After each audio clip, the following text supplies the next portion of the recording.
3, 2. All right, good evening. We're here at the residence of the Mongo family, where Tonka, unfortunately, their loved and beloved dog, was killed about a month ago, right not far from here, maybe 50 yards less, right from here. And it was a sad loss and an unnecessary loss. Their children, both James and Lauren, miss her very, very dearly. And indeed, James has a model of Tonka made that he carries along with him every time. And we're here to talk about how this tragedy we can make sure that this doesn't happen again. Because strangely, the legislature, maybe not so strangely, back in 2010, changed the law for hunting near residences from 450 feet to 150 feet. And in addition to that, there is no notice requirement. So this family had no idea that there was a hunter just right over there in the trees looking for what should have been deer, but for some reason got mistaken for their dog.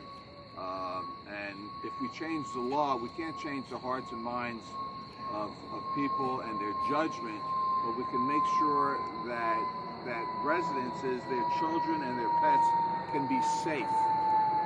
And that's what we're here to talk about. I'm going to be announcing a petition for Tonka's law that will be introduced in the legislature. Senator Kip Bateman, who represents this area, is a Republican. I'm a Democrat. This is not a political issue. It's a safety issue. He'll be sponsoring it along with me. And James, you want to say a few words?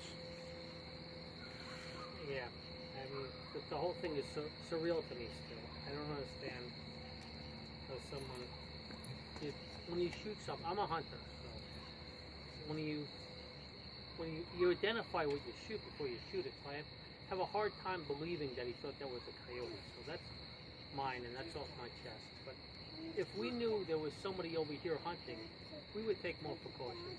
My kids walk those trails, the dogs walk those trails, and the deer walk those trails. And what has happened is, over the last 2 weeks, when deer season came in, he started baiting over there, and we were there, and there's bait, the corn, and it's all legal, and the dog pisses all over the place, that's legal. And what happened is all the deer started sitting on our property, and our dog's a year and a half.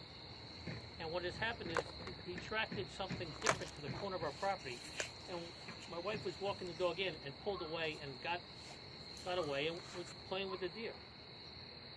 And she's calling the dog, and then she heard the thump.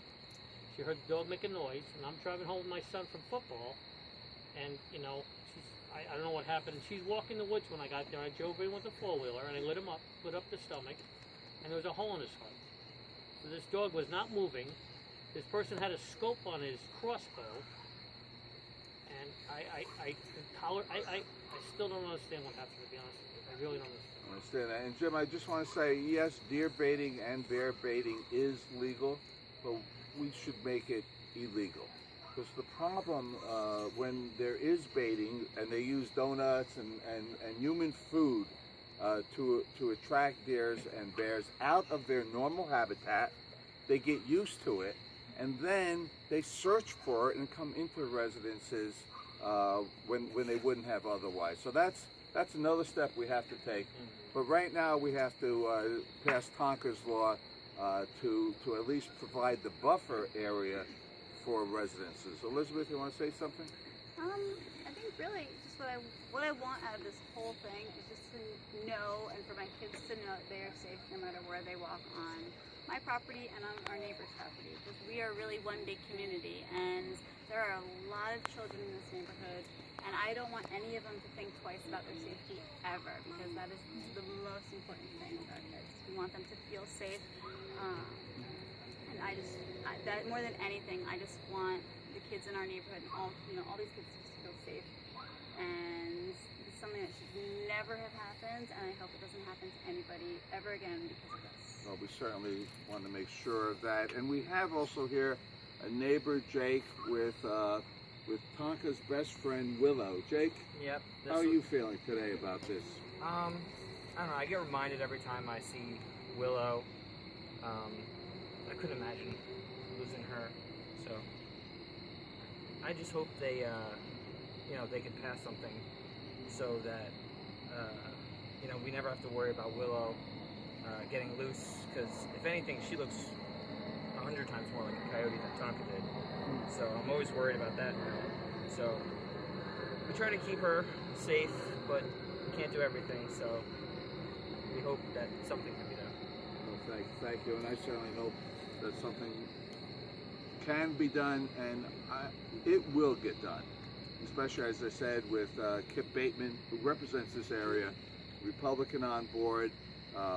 We'll get this through, so you don't have to worry, and particularly the notice requirement. That's very important. It's the awareness issue. So what I'm going to do here before we take questions, Brenda, you're going to have any questions? No, not yet. Not yet. Okay, so right now what we're going to do is I'm going to sign Tonka's Law S3525 and give Jim and Elizabeth first copies for them to keep. And Senator Bateman couldn't be here today, but he will sign on as co-prime, and you'll be able to keep this and cherish this to know that your experience hopefully will never happen again.